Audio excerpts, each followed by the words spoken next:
जय माता दी मित्रों, कैसे हो आप सब। माता रानी की कृपा और भगवान शिव की कृपा से अच्छे होंगे, अपने घरों में स्वस्थ होंगे और सुखी और संपन्न होंगे। दोस्तों, आज का विषय जो मैं लेकर आया हूँ वो विषय ये है कि आसपास आपने सुना होगा कोई व्यक्ति जो है या फिर कोई स्त्री जो है जो माता काली की बहुत पूजा करती है और उनको माता काली की सवारी भी आती है। तो ऐसा लगभग हर व्यक्ति ने सुना होता है, लेकिन जब वो जीभ निकाल कर सवारी आती है उस व्यक्ति पर या फिर उस स्त्री पर, तो वो ज़रूरी नहीं होता कि वो माता की ही सवारी है। हो सकता है वो प्रेत की सवारी हो। प्रेत जो है वो जीभ निकाल कर आया हो और वो जब उसके शरीर पर आता है तो वो प्रेत भी घर के बारे में ठीक ठाक काफ़ी कुछ बता देता है, किसी व्यक्ति के जीवन के बारे में बता सकता है, उसके भूत के बारे में, उसके वर्तमान के बारे में कुछ-कुछ बता सकता है। तो जो आम जनता है उनको देखकर तो यही लगता है कि माता रानी ही उसके शरीर पर आई हुई हैं। और कुछ पितर जो हैं वो बहुत बुरे होते हैं। जब वो रुष्ट हो जाते हैं और उनको मनाना बहुत मुश्किल हो जाता है, तो वो भी अपने परिवार के किसी सदस्य को इस तरह तंग करते हैं, उसके शरीर पर आ जाते हैं और माता बनते हैं, माता की तरह ही वो व्यवहार करते हैं। तो घर वालों को लगता है कि हमारे परिवार के सदस्य पे माता आ गई। फिर जो उनकी डिमांड्स होती हैं उस व्यक्ति के थ्रू वो अपने परिवार के सदस्यों से मनवाते हैं और उसमें कई बार तो वो बलियां भी मांगते हैं। तो कुछ उनकी डिमांड्स जो हैं वो गलत होती हैं, वो भी मनवाते हैं। तो अगर किसी व्यक्ति के ऊपर सवारी आती है या किसी और व्यक्ति के ऊपर सवारी आ रही है, तो वो देवता की सवारी ही है या देवी की सवारी है, वो किस तरह से हम पता लगाएंगे, इसके बारे में आज इस वीडियो में चर्चा करेंगे।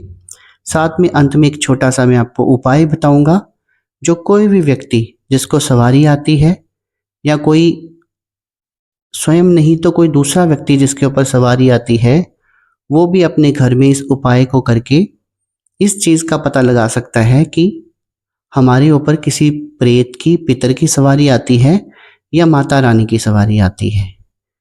तो दोस्तों, इससे पहले इस विषय को हम शुरू करें, मेरा आप सबसे आग्रह है, जो पहली बार मेरे इस यूट्यूब चैनल सच्चे भगत पर आया है और पहली बार मेरी वीडियो को देख रहा है, वो कृपया करके एक लाइक कर दें, वीडियो को ज़्यादा से ज़्यादा शेयर कर दें, चैनल को सब्सक्राइब कर दें और घंटे को भी दबा दें, ताकि आगे जो मेरी वीडियोज़ आएंगी उनका नोटिफिकेशन उन तक पहुंचता रहे। और दोस्तों, वीडियो को अंत तक देखना है, बीच में स्किप कर करके नहीं देखना, क्योंकि अपनी वीडियो में मैं कोई भी जानकारी जो है वो छोड़ता नहीं हूँ। चाहे मैं उसके बारे में अंत में ही बताऊंगा, पर बताता ज़रूर हूँ। फिर आप लोग स्किप करके बीच बीच में से वीडियो देखते हैं और वही प्रश्न बार बार करते हैं जिनका समाधान मैंने वीडियो में किया होता है या फिर मेरी किसी और वीडियोज़ में हुआ होता है। तो कृपया करके वीडियो को स्किप ना देखें, अधूरा ज्ञान जो है वो नुकसान ही देता है। तो इस वीडियो को अंत तक देखना है और वीडियो अच्छी लगे तो उसे लाइक करना है, चैनल को सब्सक्राइब करना है और आप वीडियो को शेयर भी कर सकते हैं। तो चलिए दोस्तों, शुरू कर लेते हैं। मान लीजिए कोई व्यक्ति है और उसके ऊपर सवारी आती है, वो पूजा पाठ भी करता है, लेकिन जरूरी तो नहीं है कि वो देवी देवता की सवारी हो। और अपनी वीडियोज़ में बार बार मैं ये बोल चुका हूँ और आज फिर से बोल रहा हूँ कि देवी देवता जो हैं वो कभी भी नहीं आते। जो देवी देवताओं के सेवक होते हैं, जैसे कि देवियों की गणिकाएँ होती हैं, सेविकाएँ होती हैं, माता काली की भी होती हैं, तो वो व्यक्ति के शरीर के ऊपर आती हैं और माता काली की तरह ही वो शक्तिशाली होती हैं, हर कार्य को करने में सक्षम होती हैं, बड़े से बड़े जादू टोना के काट करने में भी सक्षम होती हैं। तो जो उनके इष्ट के गुण होते हैं वही उनकी गणिकाओं के गुण भी होते हैं। और जैसे व्यक्ति जिस इष्ट की पूजा करता है उनके गुण उस भगत में भी आ जाते हैं। जैसे अगर कोई माता काली की पूजा करता है तो वो व्यक्ति जो है वो अचानक से क्रोध में आ जाएगा और अचानक से शांत भी हो जाएगा। इसी तरह कई हनुमान बाबा की पूजा करते हैं, तो जब उनके गण आते हैं या उनकी सवारी आती है तो वो हनुमान की तरह ही कुछ कुछ हरकतें वो करते हैं। जैसे मुट्ठियों को भींच लेते हैं, बिल्कुल सीधे खड़े हो जाते हैं और उनके आव भाव भी अपने इष्ट की तरह होते हैं। तो पहले तो ये बात आप गांठ बांध लीजिए कि देवता कभी नहीं आता है स्वयं, और ना ही उसकी सवारी आती है। अब बात करते हैं कि अगर गणिकाएं भी आ रही हैं या सेवक आ रहे हैं जो कि हमारी भक्ति से, हमारे पूजा पाठ से हमें प्राप्त हुए हैं और हमारे हर कार्य को सक्षम हैं करने में, तो उनमें और प्रेत में क्या अंतर है वो हम कैसे देखेंगे। तो सबसे पहले जैसे सवारी आई और वो जय माता दी बोल रही है। सवारी में अगर कोई व्यक्ति बोलता है कि बोलो जय माता दी, मान लो माता काली की सवारी आ रही है और वो बोल रहा है बोलो जय महाकाली की, जय माता काली की, तो आप समझ लीजिए कि माता काली की सवारी नहीं है। हो सकता है उनकी गणिकाओं की सवारी हो, पर माता काली की सवारी वो नहीं होती है। ये हो सकता है कि वो कोई प्रेत भी हो सकता है, और दूसरी बात है कि वो कोई पितर भी हो सकता है जो रुष्ट होकर अपने घर के सदस्यों को ही तंग कर रहा है, या फिर वो चिढ़ गया है इनके ऊपर। दूसरा संकेत ये होता है कि माता काली जो है वो कभी भी बलियां नहीं मांगती। जैसे लोग सवारी में बोलने लग पड़ते हैं कि मुर्गे की बलि दे दो, बकरे की बलि दे दो, या फिर चौक चौराहे पर अंडे रखाओ, इस तरह की चीज़ें बहुत करते हैं, शराब रखाओ। तो वो शमशान काली का रूप होता है। शमशान काली को शमशान पर भोग देने पड़ते हैं, लेकिन घर में जैसे आप पूजा पाठ कर रहे हैं या किसी भगत को सवारी आ रही है, तो जरूरी नहीं है वो शमशान काली की ही आ रही हो, क्योंकि माता काली का सौम्य रूप भी है।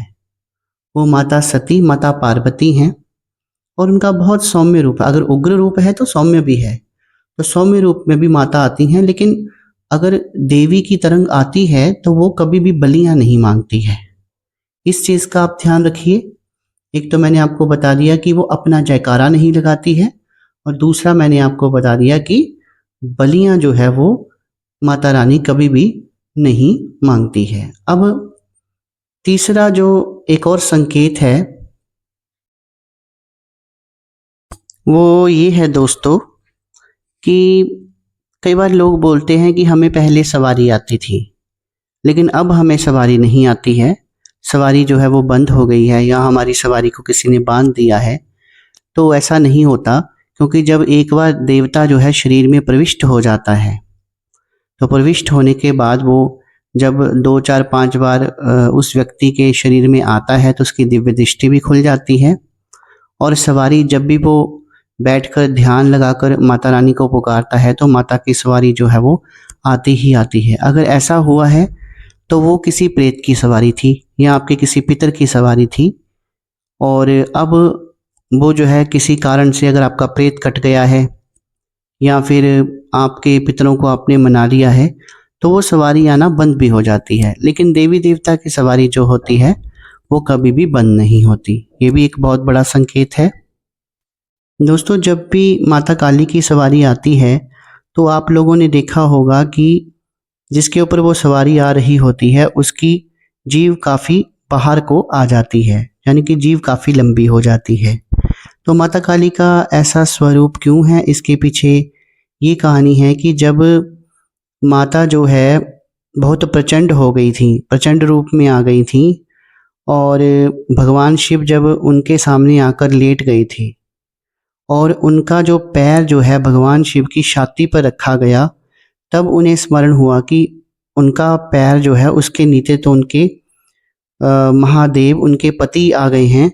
तो वो उस समय थोड़ा शर्मिंदा हुई और उनको लगा कि मुझसे गलती हुई है, तो उन्होंने जीभ बाहर निकाली थी।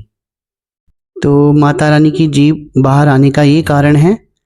बाकी सब ऐसे किंवदंतियाँ ही हैं कि माँ को रक्त चाहिए, या फिर रक्त बीज का जब उन्होंने हनन करना था तो जीव जो है अपनी जीभ से वो रक्त बीज का जो रक्त गिरता था उसको पी जाती थी, इस कारण उनकी जीभ बाहर है, लाल है, कई तरह की ऐसी झूठी धारणाएं हैं। तो जो इस रूप का मेन कारण है कि उनकी जीभ बाहर क्यों आई वो मैंने आपको बता दिया। अब अंत में मैं आपको छोटा सा एक उपाय बताता हूँ। मान लीजिए किसी भी व्यक्ति के ऊपर सवारी आती है, चाहे वो पितर की है, भूत प्रेत की है, माता रानी की है। तो आपको पता है माता रानी को नींबू बहुत प्रिय है और वो पीले रंग का नींबू जो है वो बहुत प्रिय होता है। हरा नहीं होना चाहिए, सड़ा गला नहीं होना चाहिए।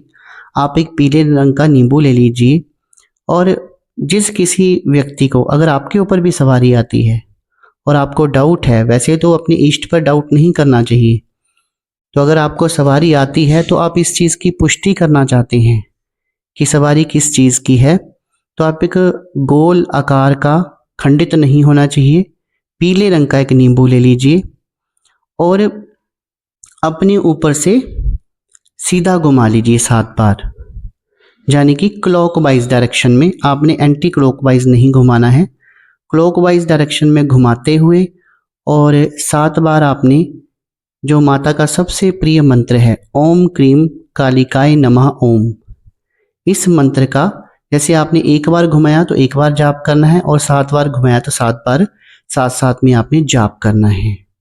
और सोते टाइम ये जो आपने ऊपर से घुमाना है, सोते टाइम घुमाना है, सोने से पहले घुमाना है। फिर आपने आकर अपने बिस्तर पर जहाँ भी आप सोते हैं वहाँ आ जाना है और इस नींबू को अपने तकिए के नीचे रखना है और माता काली से प्रार्थना करनी है कि हे माता रानी, मेरे ऊपर जो भी सवारी आती है, मुझे पता नहीं लग पा रहा कि ये आपकी आती है या किसी और चीज़ की आती है। तो इतना बोलकर आपने उनसे प्रार्थना करनी है कि मुझे रास्ता दिखाएं कि जो मेरे ऊपर जो सवारी आती है वो किसकी आती है, और ये कहकर आपने सो जाना है। सुबह आपने जब उठना है तो आपने तकिया उठाकर नींबू देखना है। अगर तो वो पीले रंग का रहता है तो आप समझ लीजिए कि माता रानी की आपके ऊपर कृपा है, उनकी सवारी आपके ऊपर आती है और लोक कल्याण के लिए माता रानी ने आपको चुना है। लेकिन अगर वो अपना रंग बदल लेता है, लाल रंग का हो जाता है, या फिर उसकी जो टेक्सचर है वो चेंज हो जाता है, तो आप समझ लीजिए कि आपके ऊपर कोई नेगेटिविटी है, यानी कि भूत प्रेत भी हो सकता है। तो ये उपाय जो है वो आप घर में, छोटा सा उपाय है, कोई भी करके देख सकता है, इसमें कोई खतरा नहीं है। लेकिन आपको पता लग जाएगा एक ही दिन में कि आपके ऊपर नेगेटिविटी आती है या आपके ऊपर देवी देवता आते हैं। अगर आप किसी अन्य देवता की पूजा करते हो तो उनके मंत्र का इस्तेमाल करके, उतारा करके आपने अपने तकिए के नीचे नींबू को रखना है, तब भी वो आपको पता चल जाएगा। तो दोस्तों, मैं आशा करता हूँ कि जो जानकारी आज मैंने आपको दी वो जानकारी आपको अच्छी लगी होगी। अगर जानकारी अच्छी लगी है तो आप मेरी वीडियो को एक लाइक कर दीजिए, वीडियो को ज़्यादा से ज़्यादा शेयर कर दीजिए और हो सके तो चैनल को सब्सक्राइब भी कर दीजिएगा। तो आज की वीडियो में दोस्तों बस इतना ही। कल फिर हाजिर होंगे एक नई वीडियो के साथ। तब तक के लिए शुभ रात्रि।